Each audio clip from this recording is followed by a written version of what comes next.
If you want to listen to all of the episodes of this series right now, early release and ad-free, plus a whole host of extra fan club benefits, head to museumofpopculture.supportingcast.fm. Or if that's too much of a mouthful, just click on it in the show notes, which is the description bit that no one reads. Hello and welcome. I am Josh Widdicombe. For today, I'm the curator of a place of incredible artefacts and exhibitions, a place that stores the greatest thing on earth. This is my archive of pop culture.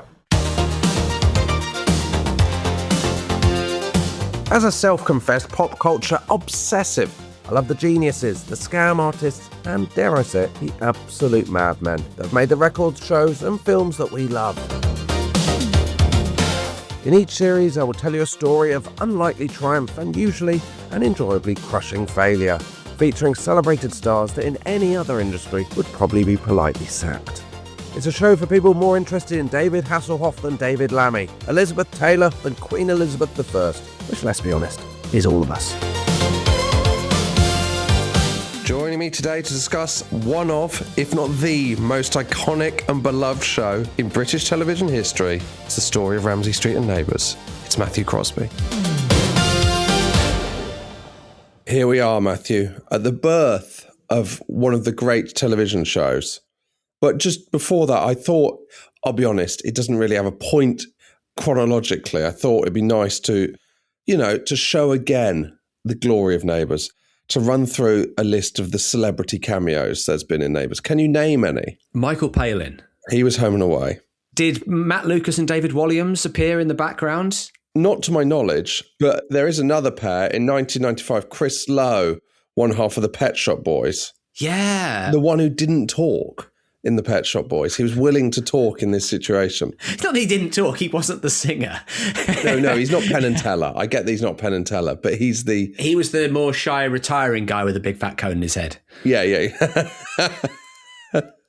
So, 1995, Chris Lowe was the first international celebrity to do Neighbours. He drove up to Ramsay Street, stopped and asked Helen Daniels and Marlene Kratz for directions to the studio. As if they'd know. Yeah. Also, it's a cul-de-sac. Why have you ended up going up a cul-de-sac? I don't know the way to this recording studio to record my electropop album. I just cycle into this cul-de-sac and ask a pensioner. No, in a car. Excuse me? Oh, crikey, where'd you spring from? Good question. I'm a little lost. You're English? Yeah, that's right. I'm looking for a recording studio which is round here somewhere. Oh, yes, that's that studio where the kids did their recordings, I think. Are you in a band? Yeah, the Pet Shop Boys. Oh, well, I'm sure you're destined for big things one of these days. I know where that studio is. Look, if you go down here and turn right and follow the road along, turn left at the lights and go along about 2 kilometres, you can't miss it. It's a great big place. Right, great. Thanks a lot.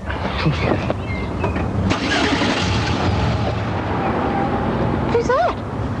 Oh, it's some band from England. What do they call themselves, Helen? The Pet People. Not the Pet Shop Boys. Yes, something like that. You've heard of them? Have I heard of them? What do you mean the Pet Shop Boys are really here in Ramsay Street? Molly, you didn't tell me. I've got all these CDs. Oh. Love it. Marlene Kratz was one of the characters. She just went on a cruise and never came back. Yeah. Classic Neighbours.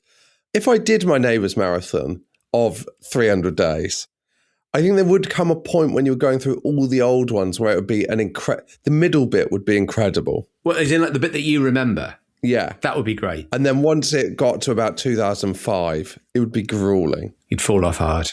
The year after, Clive James did the part of a postman. Amazing. Although most of his scenes were cut. Keith Chegwin tried to get on the show the following year after that, but he couldn't get a work permit. Absolutely brutal for Cheggers. No, poor old Cheggers. Shane Warne did a couple of episodes. The Wiggles did a couple of episodes. Of course they did. They filmed in London for Carl and Susan's remarriage in 2007. I remember that, yeah. It was like the Friends episodes. Yeah, so Emma Bunton found Susan's wedding ring that Carl had dropped off the bus.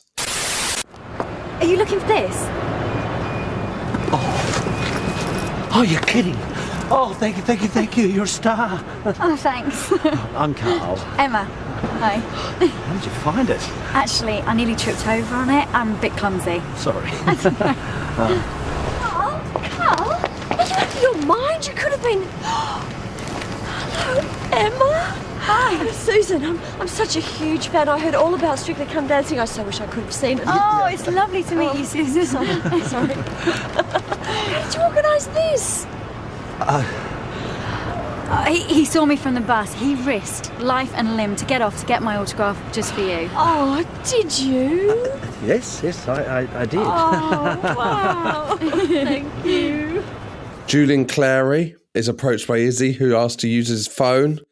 And he says, if you're looking to call a hairdresser, it's too late. Bit of fun. Oh. Catty remark from Julian. Lovely catty comment. Cole at a newsstand runs into Michael Parkinson and asks for his autograph. I didn't know he crossed over. I didn't know Michael Parkinson was so famous that he was famous in Australia. But I guess a lot of people are, and they get a lot of British telly over there. Yeah, they've got Graham Norton and stuff.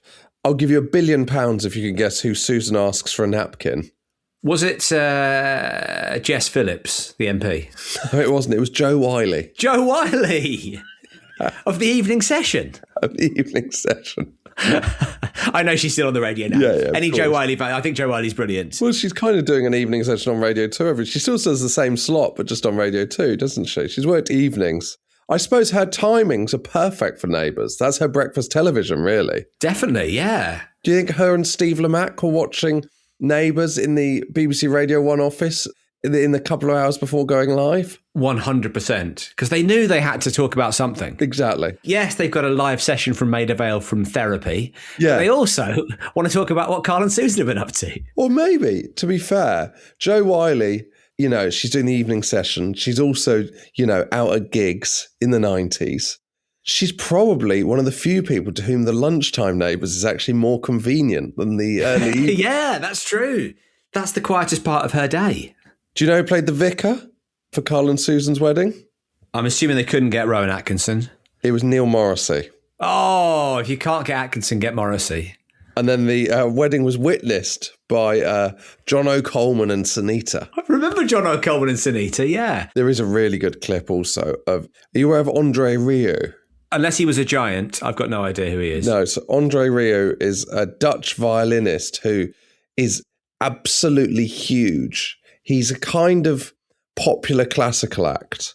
He's a Nigel Kennedy. Have you got Sky? He's a Vanessa May. Yeah. I've got Now TV, so I do have Sky in that respect, yeah. Sky Arts are constantly playing Andre Rieu concerts. I haven't watched terrestrial television in about 5 years. So, yeah. So if you ever scan by Sky Arts, they'll be playing a concert where Andre Rieu will be playing to about 100,000 people in a kind of town. It's always in a town square in somewhere like Maastricht. Okay, yeah. And he'll be playing kind of bombastic classical music and being quite amusing as well.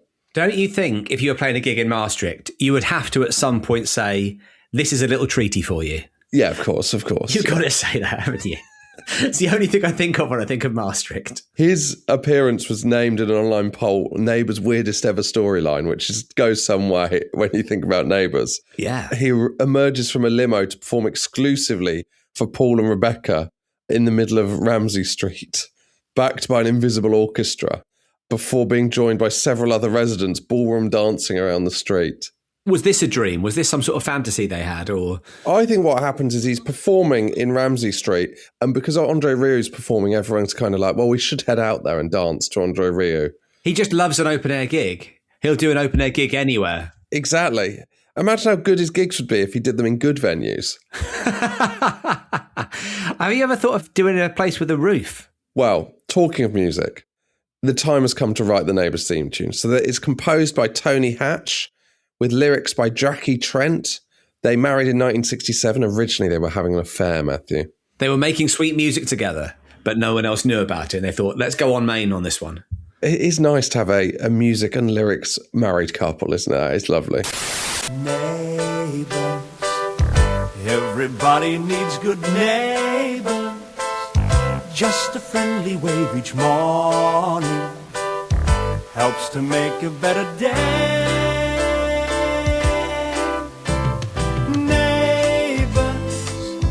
Need to get to know each other.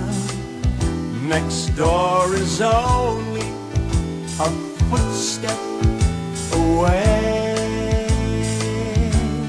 The creators of the show loved the theme tune so much, the show became named after it, Neighbours. So Jackie Trent did the lyrics before the show was named Neighbours. Oh, wow. That was when it was still called The People Who Live Next Door. Exactly. Scan. Yeah, exactly. Everybody needs good people who live next door. There's something about this that isn't working. Yeah, exactly. Any thoughts, Shaki? Do you know the name of the vocalist? It's a long shot, isn't it? No, I don't. Barry Crocker. Oh, you know what? As soon as you said it, of course, I remember the name Barry Crocker. He was a friend of Hatch and Tony, and they got him to sing on the demo, and that's kind of the version that was used. And his name became Australian rhyming slang as well. Crocker for a rocker? Having a Barry is having a Crocker, having a shocker. I feel like the poor people from Neighbours, I know. It's your pants and having a bad time. It's like poor old Pete Tong. He's worked with Reg before because he did the theme to Crossroads, Tony Hatch, not Barry Crocker. Tony Hatch did the theme to Crossroads. He also did the themes to Emmerdale Farm. Oh, yes. Very haunting. Very haunting. I'm hoping Michael has underlaid this in a beautiful manner. I'm sure he has. He's a professional. Because then you're about to be hit between the eyes with an absolute monster, Crosby. He also did Sports Night. I've got no idea what Sports Night sounds like.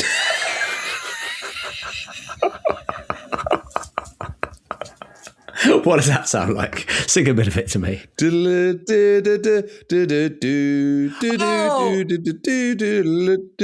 Or is that Grandstand? No, that's Grandstand. Here's Sports Night. Turns out neither of us know what Sports Night sounds like. Sports Night is a banger. Let me get up. I'll listen to it on my. I'll listen to it on my phone. Give me a second.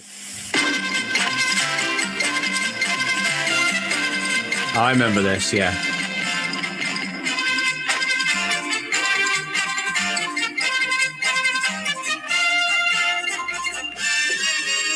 It's a gorgeous theme tune. It feels quite Bob Fosse, doesn't it? It feels way jazzier than you'd imagine for people who are just going to be talking about a load of sport. He's got range, hasn't he? He's got absolute range. He's got the magic touch as well. He also wrote and produced Downtown and other songs for Petula Clark. I did know that because Bradley Walsh told me that. Boss. Bradley Walsh calling me to talk about Petula Clark. He saw a kindred spirit.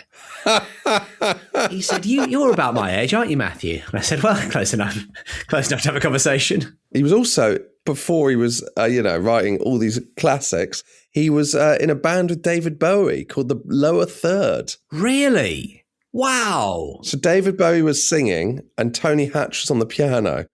I wonder if David Bowie and Tony Hatch ever kind of reconnected in the 90s. If their paths ever crossed. In many ways, Tony Hatch was having a better 90s than David Bowie. Oh, absolutely, yeah. More people were listening to Tony Hatch in the 90s than were listening to Hello Space Boy.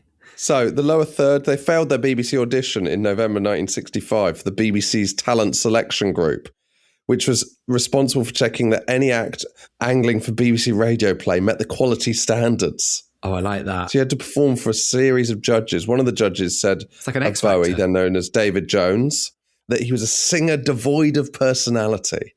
Well, there's something interesting in that, isn't there? Because he basically adopted a variety of different personalities, of different characters. Well, exactly. So maybe David Jones himself, that was the reason he had to put on all these different... Well, another person described him as an amateur-sounding vocalist who sings wrong notes and out of tune. Oh, yeah, but that's what we like about Bowie. Exactly. The best singers aren't always the best singers. There's 8 versions of the Neighbours theme tune over the years. It was released as a single in 1988. At the height of the Neighbours music craze, at the height of Neighbours in the UK, it charted at number 83. I guess because you're hearing it every single day, whether you want to or not, and you know it's not going to go away. Often 4 times. I mean, I know that's not true of like records being played a lot on the radio, but you think, I better buy this because eventually this is going to fall off the A-list playlist. Exactly. Whereas you think, well, as long as I keep watching the television twice a day. So Neil Kinnock's Shadow Chancellor, you don't need me to tell you who it was, Matthew. It was, I mean, you obviously know this. No, I know exactly who it is. I've got a poster of him behind me. It was John Smith. John Smith. Oh, the greatest Prime Minister we never had. Well, yeah, he goes on to be leader of the Labour Party and then he has a heart attack and passes away and then Tony Blair replaces him. He would have been almost certainly Prime Minister in 1997. However, he does do a speech in Parliament where he quotes almost in full the Neighbours theme tune when he's Shadow Chancellor. you know, if you were to wake up every morning and recite to yourself the Neighbours theme tune, I don't think it's a terrible mantra for the rest of your day. It's before they filmed in Parliament, obviously.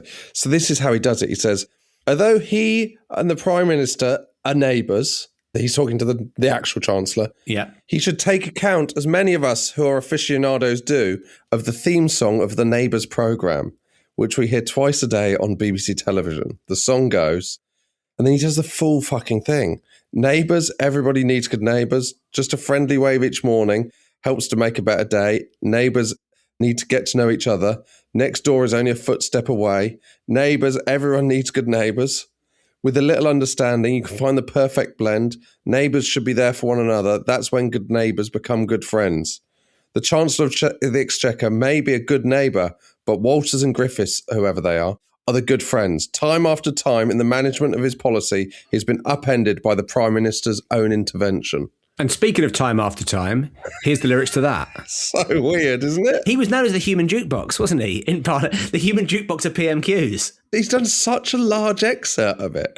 Well, I guess if it's not being televised, you're allowed to do it, aren't you? He's cleared it. The worst thing was when the next time you see the Shadow Home Secretary setting up a keyboard next to him, and you're like, oh, God. He's doing home and away. Home Secretary and away. Do you remember the sombre version of the theme tune? If somebody had passed away, when Daphne said, I love you, Clarky, and died in the hospital. Yeah. Spoiler alert, if you haven't yet done your 137 days of watching it.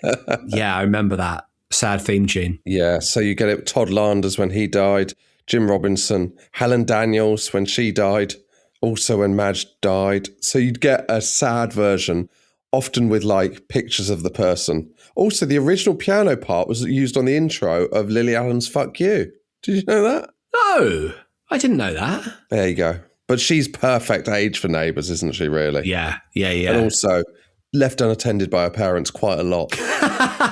She was brought up by the residents of Ramsay Street more so than Keith Allen. Exactly.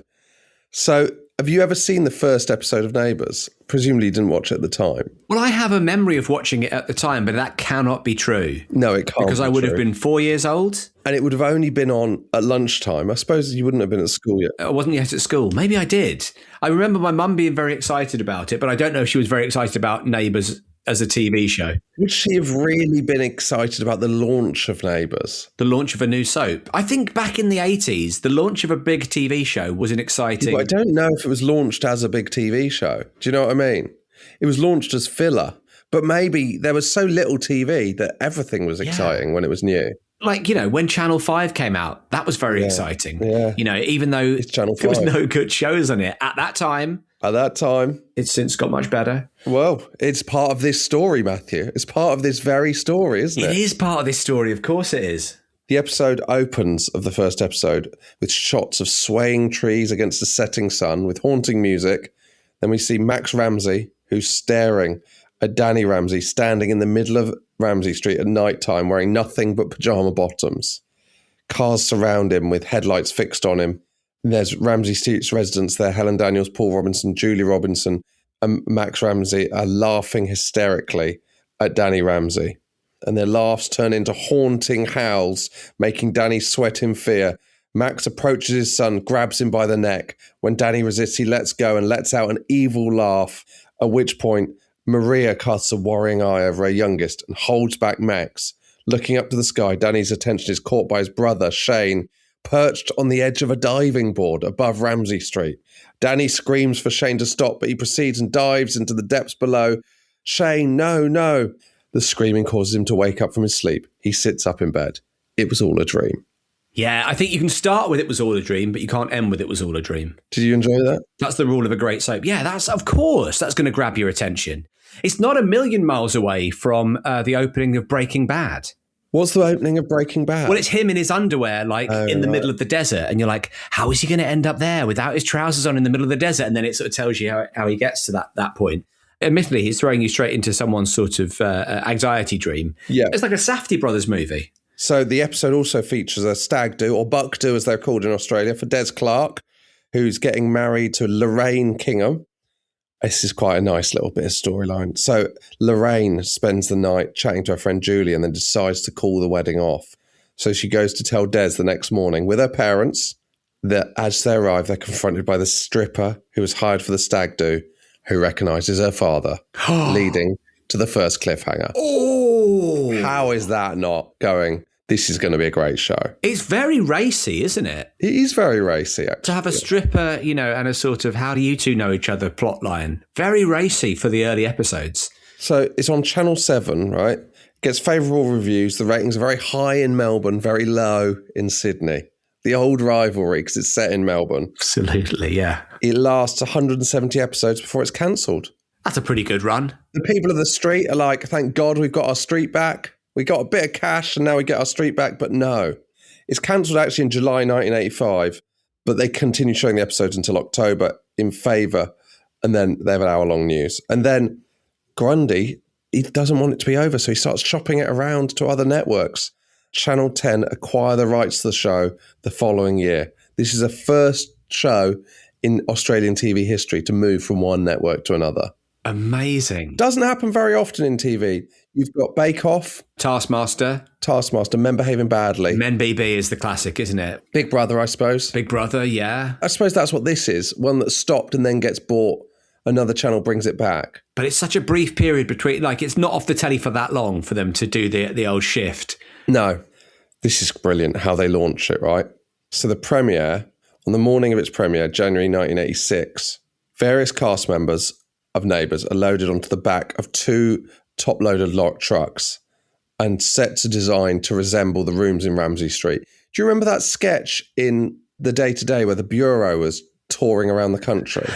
Yeah, the Bureau de Change. I wonder whether that came from this, because that's essentially what this is. I bet it did, yeah. Get this, it's Channel 10, remember, who've bought it off Channel 7. They bribe the security guard at Channel 7 studio complex, and they drive the cast into the Channel 7 studio complex, before driving out of Channel 7 in their studio sets on the back of the car. Amazing. Watched by the news cameras of Channel 10 Breakfast with a helicopter overhead.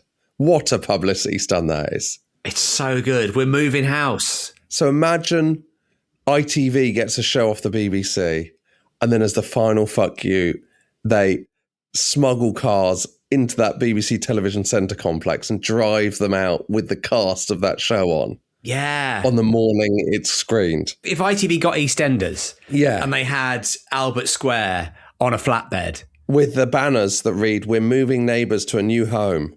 There's a rumour that Channel 7 was so furious with Channel 10, it burnt all the sets and said they were lost in an accident. That's the rumour. Not saying it's true. And so they had to write into the new show why some of the sets had changed, basically. Like decoration storylines, a bit like we were discussing earlier with The Door. Because they know that it's easier for them to write into the script, oh, that's nice new wallpaper you've got, Mrs. Mangle, rather than to get all the letters going in. Why has Mrs. Mangle suddenly got all this different wallpaper? Exactly. You know the answer. We've had to change studios. You saw us leave on a flatbed truck. Exactly. Also, Channel 10 bring in the Laster's Hotel Complex, which becomes a classic place. It's got the pub, the waterhole, and it's got the cafe as well, Harold's Cafe. That was already a set for Holiday Island, which was a different soap, so they just stole that set. There's some cast changes. Scott Robinson was previously played by Darius Perkins, but he's replaced by a man called Jason Donovan. Huge. Madge comes in, Harold Bishop comes in, and a certain character called Charlene, played by someone called Kylie Minogue. Hey! Oh! Charlene! What on earth do you think you're doing? I was trying to get in and he jumped me. I was only out the back. Are you all right, Scott? Yeah, terrific, thanks. Sorry, Scott. You never did keep your guard up properly. I just didn't recognise who you were, that's all. Bet you would have had second thoughts if you had. No need to boast about it. Your father ought to be ashamed of himself teaching a girl to box. Well, Henry wasn't interested. Aren't you pleased to see me? Of course I am. Charlene, of course. You've got to say these changes Channel 10 have made are all for the better. Oh, they know what they're doing, Channel 10. Yeah. There's a reason they're Channel 10 and not Channel 7. Guy Pearce, Craig McLaughlin, they're brought in, as is Reg Grundy's wife, Joy, who plays Rosemary Daniels. Oh! Although he does claim she did an audition like everyone else. He says, come on, mate. Come on. It just so happens that I liked her because I was already married to her. Guy Pearce says during his time on Neighbours, he did a competition called Win a Date with Guy Pearce. He said the contest winner ended up leaving mid-dinner with the restaurateur. Do we know who the restaurateur was? Do we know if they also were later nominated for an Oscar? Well, it was Marco Pierre White. Fair enough. But Jason Donovan. So Jason Donovan's dad is in Neighbours. Are you aware of that? Terence Donovan, Doug Willis. Doug Willis, yes, yeah. His great-grandfather, you don't need me to tell you this, was the last licensed cowherder in Kensington. That was my good fact. I was keeping my back pocket for later on. But And his gran could forecast the weather through her feet. Really? Apparently. Bit like Amanda Seyfried in Mean Girls, but feet. But this is, in Jason Donovan's book, he describes that as something of a Donovan trait, being able to forecast the weather through your feet. What is it? Like you can feel it in your joints when it's about to rain? It's not like your toes face up, is it, or something? So he was a kid actor, Jason Donovan. He was in a thing called Skyways at the age of 11, right? He describes this experience he had on Skyways. So he says, later that morning, the director introduced me to a girl who looked pretty much the same age as me, and he told me she would be playing my on-screen sister. Done this before, she asked as we headed out of the trailer on set. No, have you?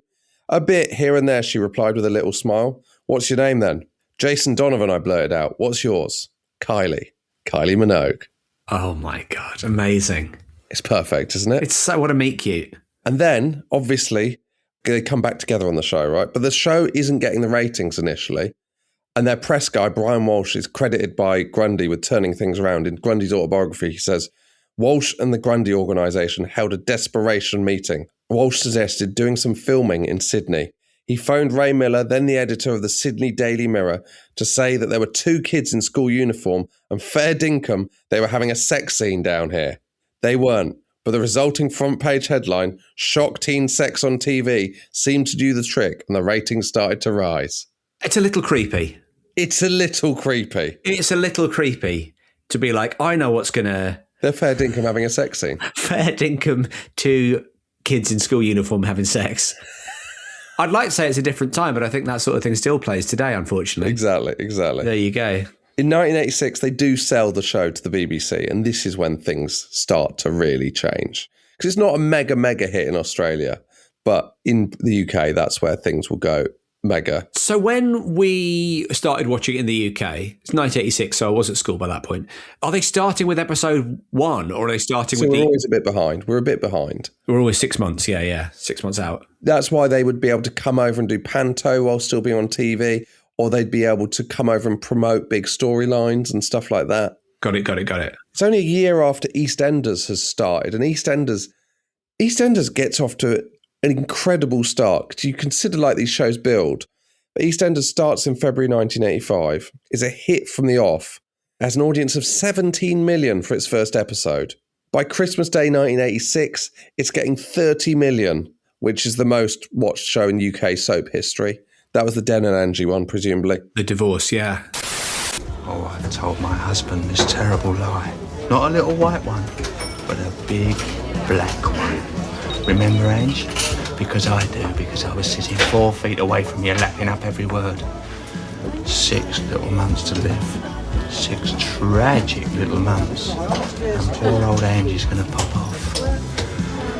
That has got to be the sickest joke that you've ever played. And then what's fell for it? Well, now the joke's on you. This, my sweet, is a letter from my solicitor telling you that your husband has filed a petition for divorce.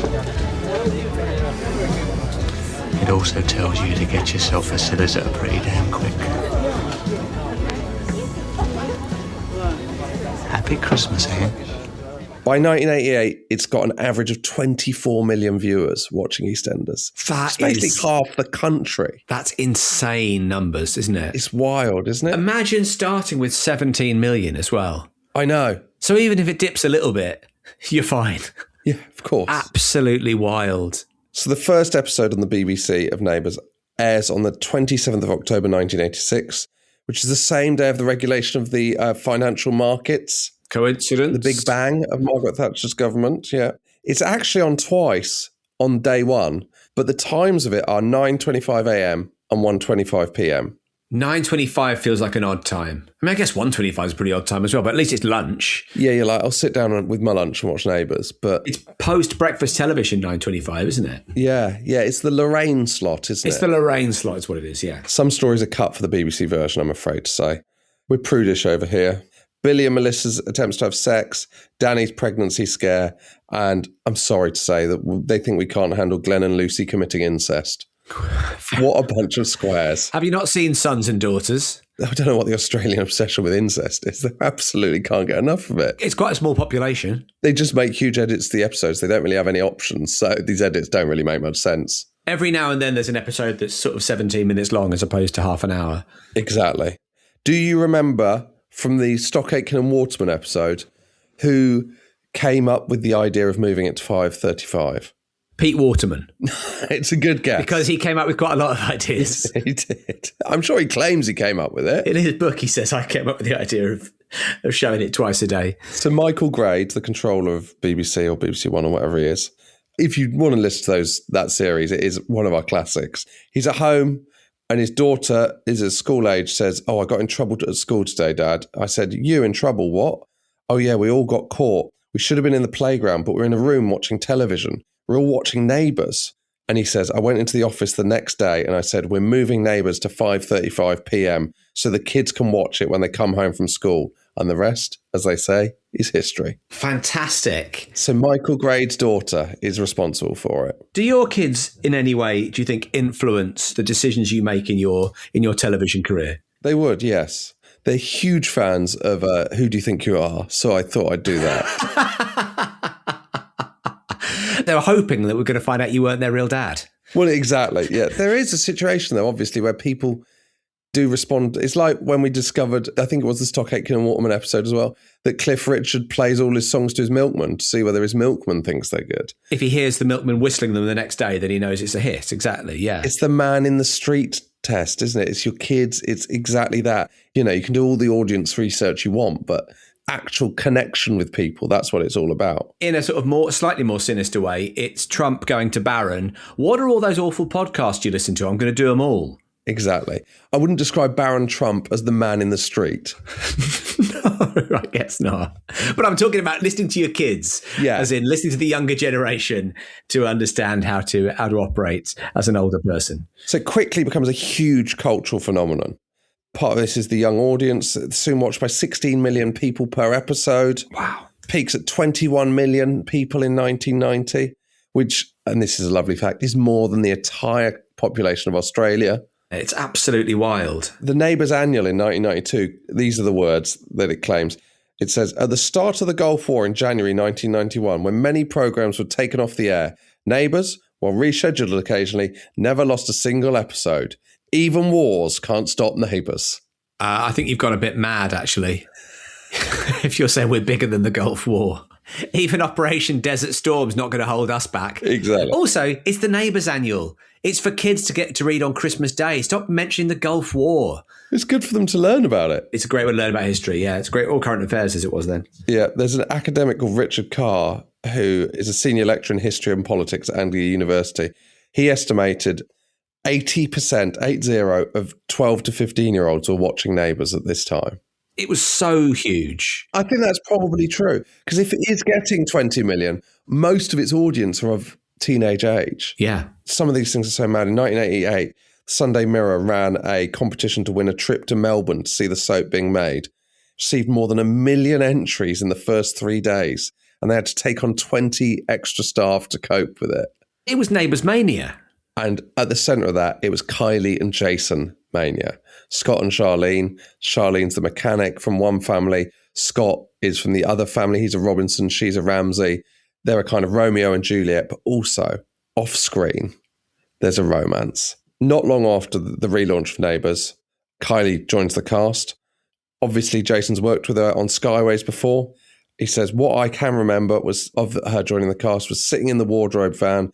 This new actor had arrived and she turned around to me, but I couldn't remember her. No, he had no memory of her from Skyways. You're meeting a young Kylie Minogue and she's not being burned permanently into your memory. Exactly. She's got Riz to burn. Exactly. We've had some fun Jason facts. I should tell you, Kylie's mother, who's originally from Wales, Matthew. Is she? moved to Australia in 1958 as part of the assisted migration scheme. She was on the same ship as the Gibb family. You're kidding me. The Bee Gees. The Bee Gees, yeah. Yeah, who did move back to the UK 9 years later, but they were on that same... What a talented ship. Yeah, there's a lot of pop culture history on that ship. There is. If that ship had gone down, we'd be living in a very different world indeed, wouldn't we? A poorer world culturally. But Kylie and Jason paired up off screen. They're advised not to confirm their relationship to drive tabloid speculation. A will they, won't they, off screen. Yeah, absolutely. They first get together, Matthew. It's a very romantic relationship at the Sydney Travelodge. This is Jason's description of their relationship. The most exciting relationship on earth at this point to many people. At weekends, we'd go swimming in the morning, this is from his book, or head down to South Melbourne to have flotation tank sessions, which was a bit of a trend back then. I remember flotation tanks, yeah. If you think they were zeitgeisty, Matthew, wait for the next sentence. Kylie and I had just got into cappuccinos. They were always ahead of the curve on those trends, weren't they? Exactly. Always ahead of the curve. Kylie and I had just got into cappuccinos at around this time, and she was simply mad about them. She didn't like them to be too strong. They had to have a lot of frothy milk on top. That's a cappuccino for you. That's a cappuccino for you. I don't know if Jason was short on the word count. They were a combination of ground coffee beans, water and milk. And if that's not painting enough of a picture for you, it was contained in a cup, very rarely a saucer. But Kylie and Jason, despite that, are in a thrilling off-screen relationship, despite his description of it. We are going to come to that, and really what we're going to come to is their on-screen relationship, the wedding of Scott and Charlene, which is the high point of Neighbours, and I'd say the high point of Britain culturally in the 1980s. So that is about to come up, and then Arrival is launched, Matthew. Home and Away. And do you know which channel launches it? No, not those bastards at 7. Those bastards at 7 have launched Arrival. They built the set on a flatbed truck and drove it in as their publicity. Sadly, the set was a beach, so it was an absolute nightmare. Just having a load of sand delivered, like someone's going to do some construction work. That is all in the next episode. If you want that now and the final episode, then head over to the fan club. The link is in the show notes. Join the fan club. You get it all now. You could be enjoying Charlene and Scott's wedding right now, plus the sad death of Neighbours with an incredible monologue by Susan Kennedy in episode 4. That's all there, plus extra episodes. Click on the description in the show notes. Otherwise, we'll see you in a few days.